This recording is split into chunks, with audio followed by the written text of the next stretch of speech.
अरे चेतन, जाने देना, इन साधु महाराज का क्या है, ये तो रोजाना किसी न किसी के द्वार से भिक्षा मांगकर अपना एक पेट का गुजारा कर लेते हैं, मगर हमें तो अपना बाल परिवार चलाना होता है ना। अगर ये कसाई का धंधा भी छोड़ देंगे तो खाएंगे क्या? सारे कसाईयों का झुंड एक साथ कुड़कुड़ाने लगते हैं, जिस पर साधु महाराज कहते हैं, मदन, चेतन, इंसान केवल रोटी से नहीं जीता। तुम सब कसाई इस काम के बाद भी दुख भरी रोटी खाते हो।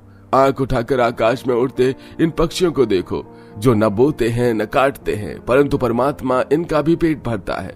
तो क्या वो तुम्हें और तुम्हारे बाल बच्चों का इनसे बढ़कर पेट नहीं भरवाएगा?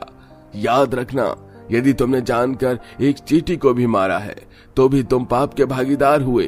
अभी वक्त है, सुधर जाओ। इतने के बाद साधु महाराज चले जाते हैं, मगर सीतापुर गांव में दुलारी और सीताराम को छोड़कर पूरा कसाईयों का ही गांव था। उनकी पत्नियां मुर्गी पालन करती थी और उन्हें दाना पानी खिलाकर बड़ा करती, और पुरुष उनके अंडे और गोश्त को बेचकर अपनी जीविका चलाते थे। कुल मिलाकर कसाई अपने धंधे में खुश थे, मगर कहते हैं मनुष्य जो बोता है वही काटता भी है। एकदम से गाँव में बीमारी की बड़ी लहर छा जाती है, जिससे सबकी हष्ट पुष्ट मुर्गी मरियल सी हो जाती है। भीषण ठंड का मौसम भी शुरू हो चुका था। माँ, मुझको बहुत जोर की भूख लगी है, खाना बना दो ना। सरला डबडबाई आंखों से अपने दोनों बच्चों की मुरझाई सूरत देखकर कहती है, क्या बनाऊं मेरे बच्चों, घर में अन्न का एक दाना नहीं है। माँ, कुछ नहीं है तो हमारे लिए अंडे का ऑमलेट बना दो, हम उसी से अपना पेट भर लेंगे। भूख के मारे पेट दुख रहा है। अजी कुछ करो, मुझसे बच्चों की ये दुर्दशा देखी नहीं जा रही है। न जाने हमारे खुशहाल गांव को किसकी बुरी नजर लग गई।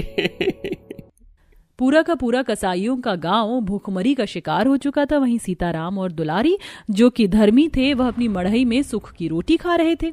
अरे दुलारी, तुम यह रोटी लेकर कहाँ जा रही हो? अजी हमारे पास जो है जितना है उसी में हम अपने गांव को बांट कर खाएंगे।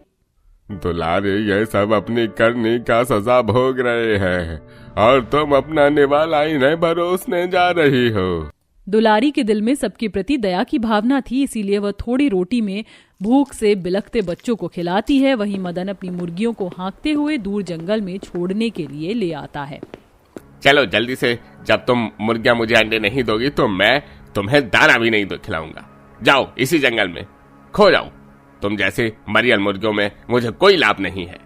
तभी मदन की नजर जंगल में बैठे विशाल गर्भवती मुर्गी पर जाती है, जो कि पुलों पर अपने अंडे से रह रही होती है। मदन के